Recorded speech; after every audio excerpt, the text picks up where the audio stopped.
And then, Lorne Michaels asked me to do Saturday Night Live.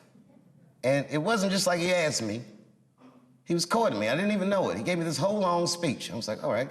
And then I read some book about Lorne Michaels starting Saturday Night Live, and I read the speech that he gave Richard Pryor when he wanted him to host the show, and I said, holy shit, that's the same shit he said to me. And I did it.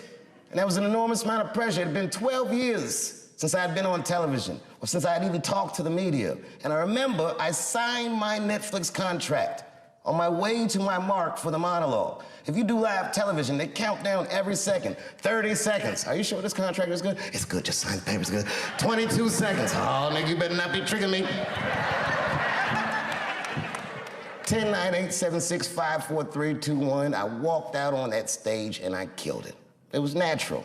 It was nothing. It was easy work. Got an Emmy for that one, too. First Emmy I won.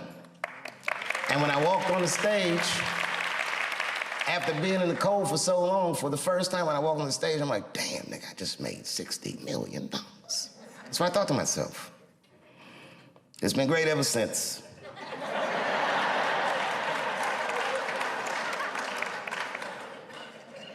Really, I could do these specials like Steph Curry. I'll be shooting from inside, outside, all night. It's been great ever since.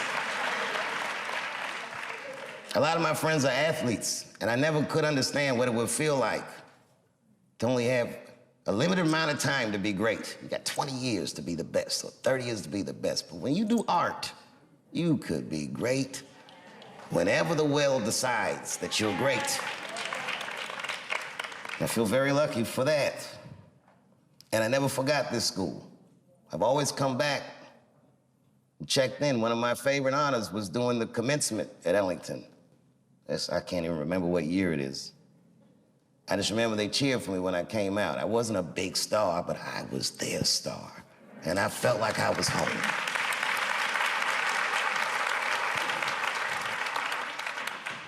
After I did Lorne Michaels, after I did Saturday Night Live, Lorne Michaels said something that I gotta share with you. He goes, you went to Peggy Capeford School, didn't you? That's what he said. And I said, I did. And he said, I want to say to Saturday Night Live, he goes, tell her I owe her money.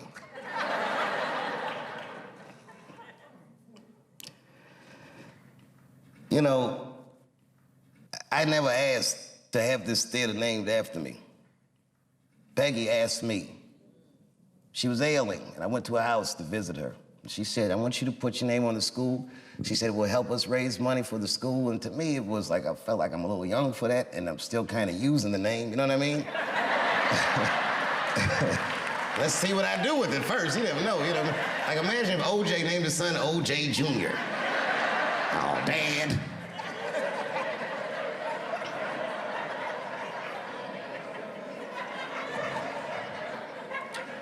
And around then, I was receiving the Mark Twain Prize, huge honor. And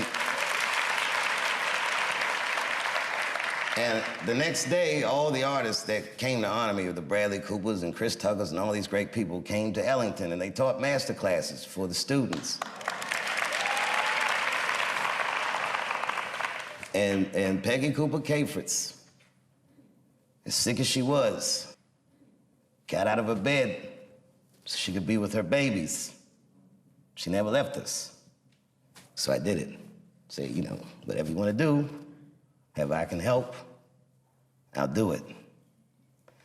I gotta tell you, if you quit a show like Chappelle's show, I don't know if you know what happens to you professionally, but I'll tell you what doesn't happen. They don't just say, well, good luck in your future endeavors.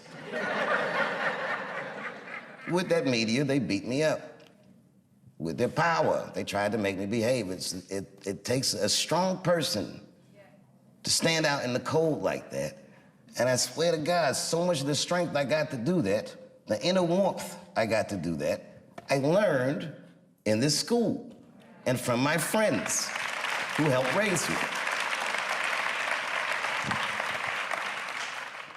So why wouldn't I do anything I could to help my benefactor? And the last time I came back, after the closer, when the kids were mad at me,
gotta tell you, that was quite the day.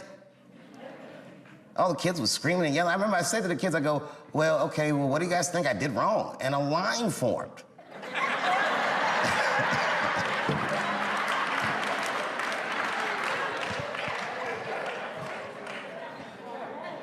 These kids said everything about gender and this and that and the other, but they didn't say anything about art.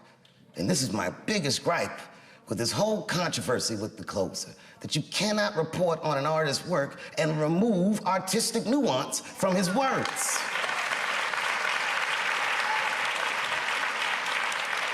It would be like if you were reading a newspaper and they say, man, shot in the face by a 6-foot rabbit, expected to survive. You'd be like, oh my God. And they never tell you it's a Bugs Bunny cartoon.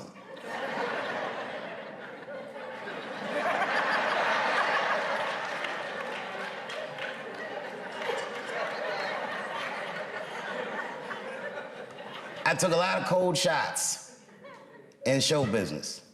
And I gotta tell you, as the years go on, you feel the shots less and less. Hey, it's just the business, is what you say. But that one, that day, boy, that day they hurt me. When I heard those talking points coming out of these children's faces, that really, sincerely hurt me. Because I know those kids didn't come up with those words. I've heard those words before.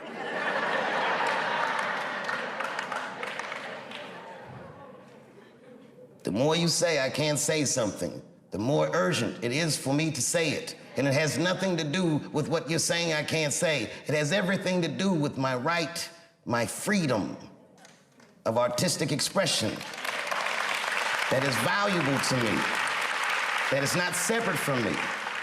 It's worth protecting for me, and it's worth protecting for everyone else who endeavors in our noble, noble professions.